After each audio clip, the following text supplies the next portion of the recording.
કેમ છો ભાઈ મજામાં? એકદમ મજામાં ભાઈ. કેમ હમણાં દેખાતો નથી ભાઈ? બસ કામકાજ હાલ્યા બાપ દાદાને. अच्छा શું હાલે ભાઈ બાકી કામ ધંધામાં શું હાલે છે? બસ કામ તો બાપ દાદાનો હાલે છે એકદમ ધોકાર અને યુપીએસસી ની તૈયારી કરીએ ભાઈ, પાસ થઈ જાય લાગે એવું. કામ ધંધામાં શું છે ભાઈ બાપ દાદામાં તમારે? પેલા બાપ દાદાની તો વાત જ પૂછમાં. અમારે 200 વીઘા જમીન પડી મોવાના કાંઠે, અને આ ગાંધીબાગમાં તમારી જમીન છે, આ અમારા નામે હતી પણ આ તો અમે આપી દીધી. હજી અમારા કારખાના હાલે છે, માખણના હાલે, દવાઓ બને, વાત જવા દે. અને ભાઈ આપણે ડિફેન્ડર હમણાં જોડાવી નાખી છે, એ તો બ્લેક લખાવી છે એટલે થોડીક વાર લાગશે પણ આવી જાય ટૂંક સમયમાં, યાદ રાખજો. હાલો હર્ષદ, ક્યાં છો મારો ભાઈ? મારે ઇમરજન્સી 10,000 ની જરૂર છે, કંઈક કરાવી દે ને. વિશાલ બોલ ને ભાઈ. 10,000 રૂપિયા નહીં, મારી પાસે તો નથી, પણ આપણા ફ્રેન્ડ યશ પાસેથી કરાવ્યા આપું તને. અચ્છા ઓકે ઓકે સારું લે.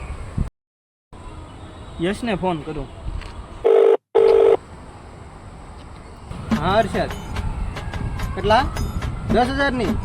અરે ભાઈ હું જાણો, હમણાં જે 5 લાખ ખીચામાં હતા, હમણાં રોકડા મેં આપી દીધા બીજા. આગળ કરાવી દો, ઘડીક ખાઈમ તું, હું જાતો નહીં હો.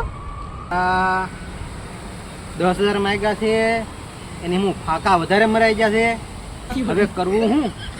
હાલ વિશાલને ફોન કરું, એની પાસે 10,000 માગું. હલો એ વિશાલ, 10,000 ની જરૂર છે ભાઈ.